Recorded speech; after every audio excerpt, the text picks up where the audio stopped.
Hello and welcome to Close Mode, the enterprise sales show. I'm Brian Dietmeyer, CEO of Close Strong, and today I'm really lucky to be here with Jen Starr, who's the head of North American enterprise sales with Nextdoor. And if you're not on Nextdoor, this is a legit commercial. I am, and it's cool. It's a social networking app, connects you with their neighbors, shares information, and also, as I've learned, local businesses helps them advertise. So, Jen, welcome to the show. Thanks, Brian. I'm so psyched to be here. This is going to be fun. So last week we were having a chat, getting ready for this, and you mentioned the Valley of Despair, which I thought was a good and sad title for the show. Don't leave. It'll be interesting, I promise you.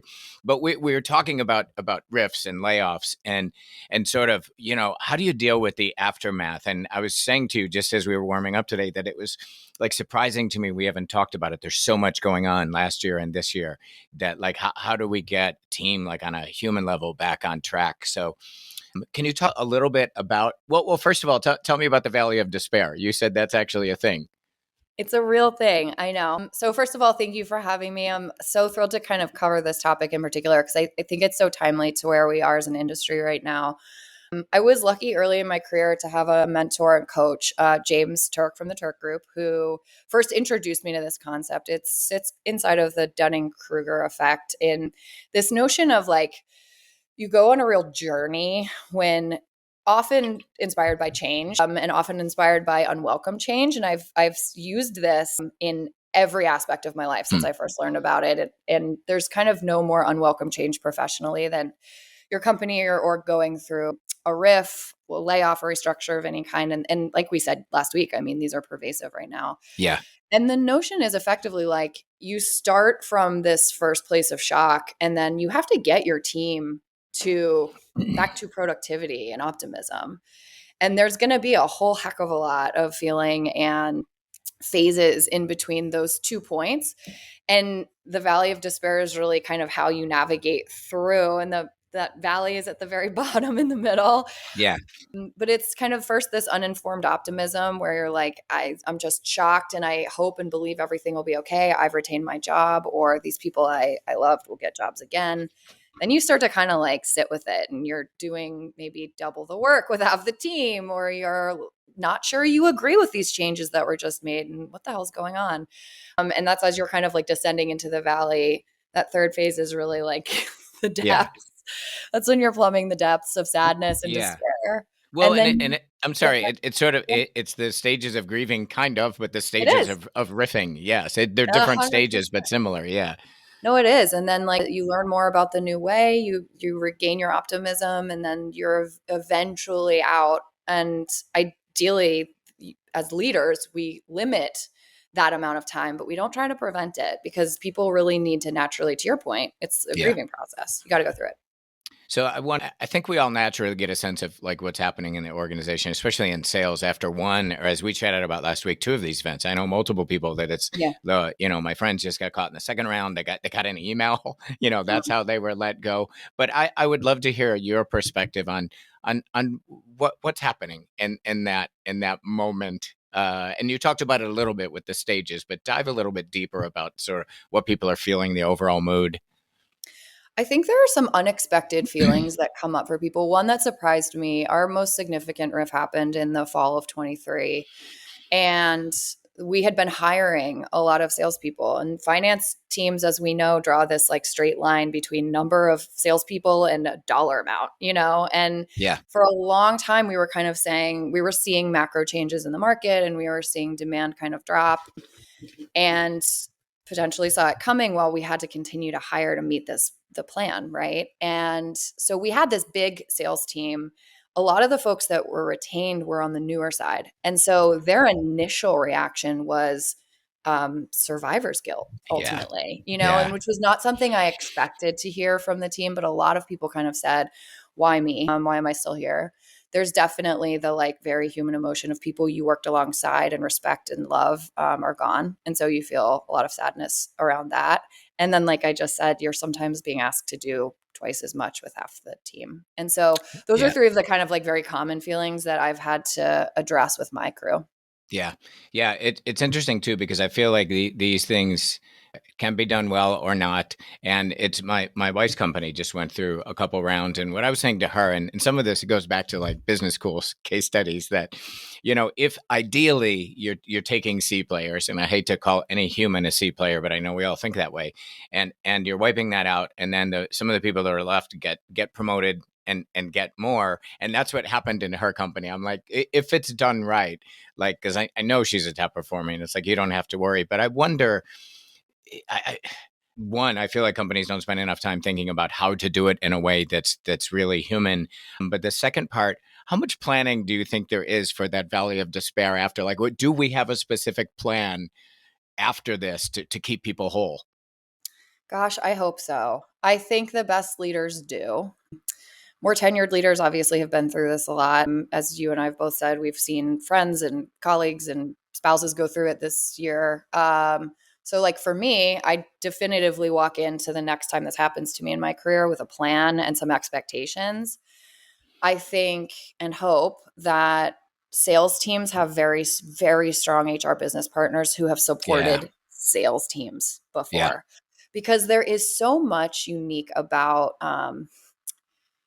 sales is a performance sport. So, Yeah. going in that there's risk, there's inherent risk in your job. If you hit your goal, you retain it. If you miss, you don't. But the riff is a different beast, right? It's like you could have been doing, to your point, you could have been doing good work. You could still be impacted.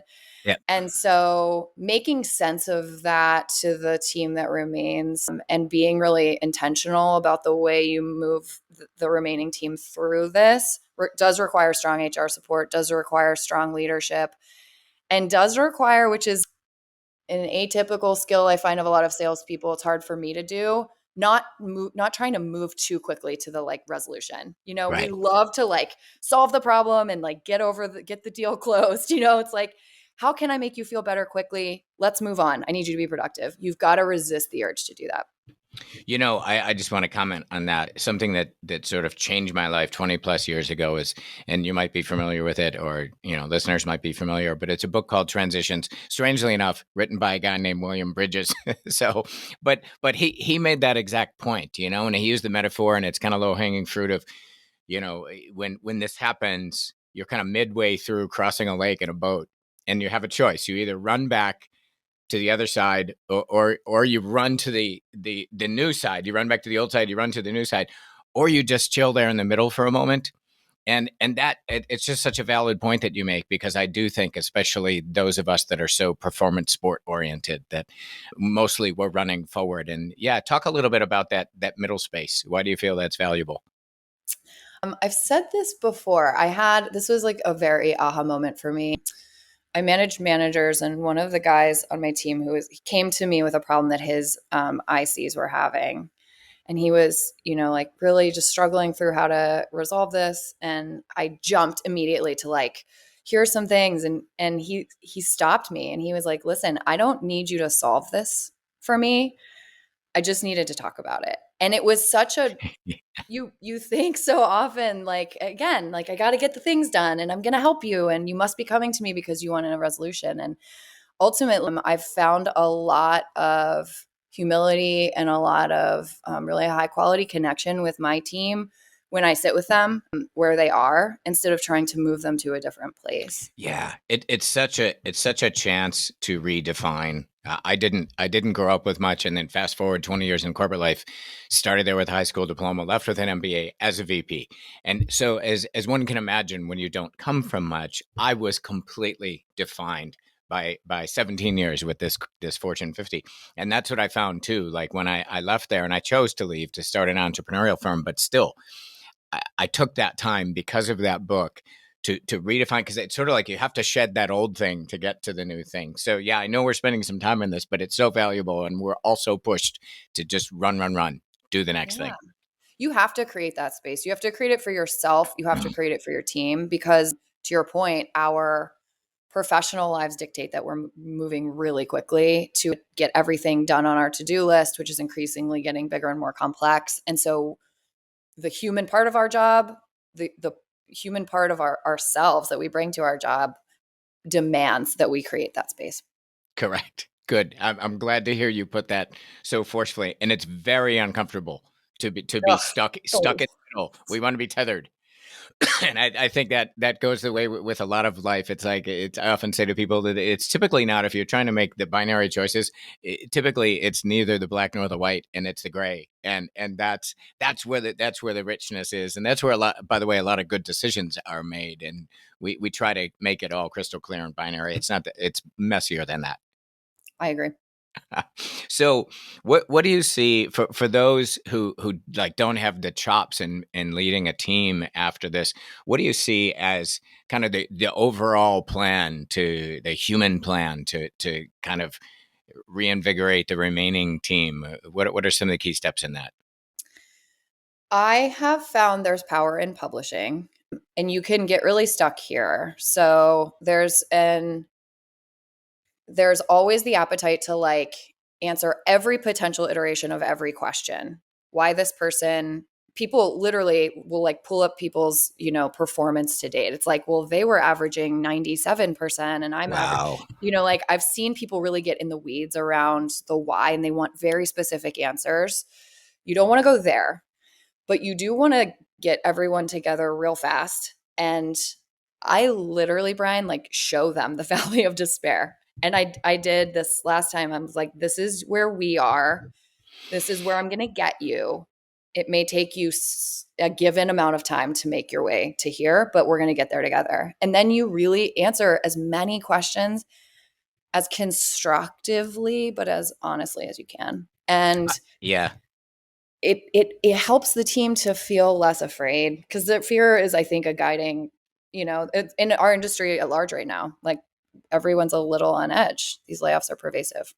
Yeah, and I think there's another old saying that darkness hates the light, and I think this is such a great idea of literally laying out like here are the stages, and this is where the valley is, because I think when you view something as like an objective process, right, and there's another saying, when you can get out of like being the star of your own movie and observe the movie, and that's what it's like. Let's observe the movie that you're in the middle of, and I think that's such a great point. It brings a little objectivity and process to something that feels completely unfair and inhuman.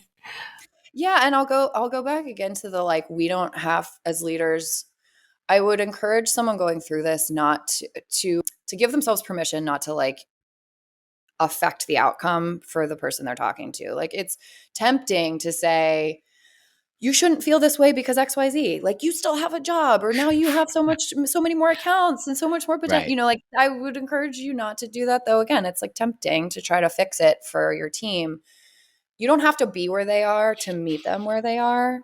You can just acknowledge. A good example for me personally was that survivor's guilt. I felt we were very thoughtful about the the potential we saw in the people we kept. And we knew that even though we had to say goodbye to people who were incredibly high value and had a ton of potential too, we knew if you were here, there was a reason that we retained you, and we believed in your ability to like get this next thing done. And so I felt it was easy for me to be like, stop feeling that way. Stop feeling survivor's guilt. You're here for a reason. You're good. But Yeah. me feeling that and saying that didn't help. And so just sitting with them where they are, I understand you're feeling this way. Thank you for being open and sharing it with me. And you're good and you're going to be here. So it's such a great point. It's such a great communication thing to listen with the intent of listening versus solving. And I Yeah. know if you read the studies, that's especially a male thing. So we want to pull out the tool belt, right, and start welding stuff back together. But I wonder, you talked about survivor's guilt. I wonder too, it just struck me, like if there isn't also like a little that fear that comes from the imposter syndrome, like, oh, maybe I got lucky. I'm here because I got lucky, or that somebody missed me on a list somewhere. I would bet some of that occurs as well. Yeah. And to your last point, you actually unfortunately see that coming from women more than men. Yeah. Yep. Yeah, for sure. So I love, like the concrete action step of get people together. I love if people are trying to find, if they search for a valley of despair, do you think this is something they're going to find pretty easy? Yeah, definitely. You can also just look up the Dunning-Kruger effect and you'll see it. Okay. There are various iterations of it, but it's effectively those 4 or 5 stages are consistent. Cool. So pull them together as fast as possible. Don't try to fix it. Share that kind of objective stages that they're going through. What in terms of follow on? Like how often after that? What are we doing? How long before you feel like there's at least a good patch in place? Probably varies by team and size of team and stage of company and all those things. I have a bias toward action. I'm definitely, if you've done the like colors personality assessments, I'm like pretty red in the form Yeah. of like go, go, go. I imagine a lot of salespeople are. So I want to get to productivity. And I think what I've found is identifying members of the team who equally want to get to productivity and move forward and celebrating and highlighting the ways they are doing that Yeah. gives people an opportunity to see their peers are moving on. They're still succeeding. There's still goodness here. Sales is such a wonderful career for people who like to affect their own outcomes, right? And so there's nothing better than winning. And when you start to win again, I find that's the amount of time that's sort of required. Like you close your first deal after something really upsetting has happened, you win back a campaign that someone threatened to cancel, you like have this great massive meeting with a really important prospect. Those things chip away at and eventually replace, I think, the sadness and the negativity. Yeah. It's you mentioned a moment ago performance support, and I just did a podcast with a male CRO who wanted to talk about confidence, and it was so interesting to me because I felt like that was one of those vulnerable things that I, as a leader, and he as a leader, it's like, okay, it's true, we don't want anyone around us to know, but our confidence gets whacked, and it was so fun to talk to him about that because it did feel like a really vulnerable thing that most of us as humans don't share. The other comment I would say, you've said talked a couple times about this bias toward action that a lot of us who are in this space have, Yeah. and you already know this, that waiting is a very proactive decision. That is a choice. That is an action. It's just a really hard one to make, and we don't see that as choice or action. Is that fair? 1,000%. You think you're not doing anything when in fact you're being intentional and creating a pause. Yeah. Yeah. Yep. Yeah, this is again. I mentioned to you, I'm so shocked we haven't talked about this. There's so much going on. I've learned a bunch for now for as I meet people. I wish I had done this with you when my wife's company went through her thing because she was kind of panicking. But yeah, it's super helpful. I really hope people listen, and I hope they throw some comments about like what they're doing to deal with the aftermath. We could probably have another entire show on how to do it because I've heard some horror stories recently about how these are done. Oh, the waking up to like realize you're locked out of systems at some ungodly hour of the morning, the canned email. And actually, can I take a moment on that? Please. I talked about the importance of a strong HR team. Our HR business partners were incredibly thoughtful in the way that they went about this. And what I saw had the most impact with, and proud and honored to be in touch with still almost every person that I had to personally let go. And they're all doing amazing. Great.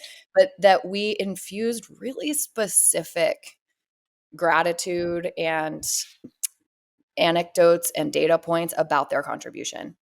That is missing from so many of these stories that I hear where people are Yeah. just a number on a spreadsheet. And it's like, you have to honor the work and the life that this person gave to this company. And so the more you can do that with the people who are departing, and then the more you can do that with the people who stay, of continuing to say how great these colleagues were, continuing to say how much we valued them, how much we value you, and mean it. You can't just say that. It can't be performative. So that's Yeah. really important. No, I think another great point you made that there are good people out there unemployed right now. Lots. Right. And you said like the evidence that I heard, I'm a big evidence guy, that you talk to these people and they're all doing really well. So that it's an opportunity for us, I think, because I think in a certain period of time, especially in my mind, like you're out of a job, you must have not been a great team player or something, and that's just not true in this world because there's so many sweeping rifts happening and that kind of thing. Exactly right. I couldn't agree more. This is the first time in my career, I've been doing this 20 years, that has been the case. I am Yeah. totally with you. It's Yeah. So unprecedented. yeah, it's kind of a new playbook and a new set of rules, and I think it's really helpful for me to be reminded of that. And I think for people who go through this, I read this thing a couple months ago. I found myself getting hit too much by external events, the kind of things were happening. You lose a deal, or these kinds of things happen, and, and I read this thing about this idea that good isn't good and bad isn't bad. Events are just events, and we as humans throw it into good or bad category, and then try to make decisions from there. And if it's helpful for anybody who's going through it, it's you can make much better decisions when you say this is just what's happening versus all the drama around, oh, this is horrible, wow, why me? This is just what's happening. And therefore, what action can I take? What should I be doing? What should I be doing next? And I would think if you got riff, that would be the best thing. Okay, this happened, and you just gave the evidence that these people are all thriving. Yes. And it's, again, they went through their own journey of how long they wanted and how they approached their job hunts. And that's really personal and specific to them too. But you're right in that I think anyone who has been affected by a riff can look around and see they are an excellent company. Yes. So many wonderful people have been Yeah. subjected to this. And it is not a measure of your quality as a salesperson or an employee. Yep. Yeah. Well, such a great topic. You've been really generous with your time leading up to this and your ideas today. And, we've tried to build a community here, and, we've organized some of these, we've 65 podcasts, I think, and started to organize them into categories. So if one of us is wrestling with something, it's like, hey, what are my peers doing about methodology? What are my peers doing about riffs? So you've added a ton to that. And to me personally, like I get this kind of post care a little bit better. So thank you very much. You got it, Brian. I'm so honored to be here and talk about it. Thank you.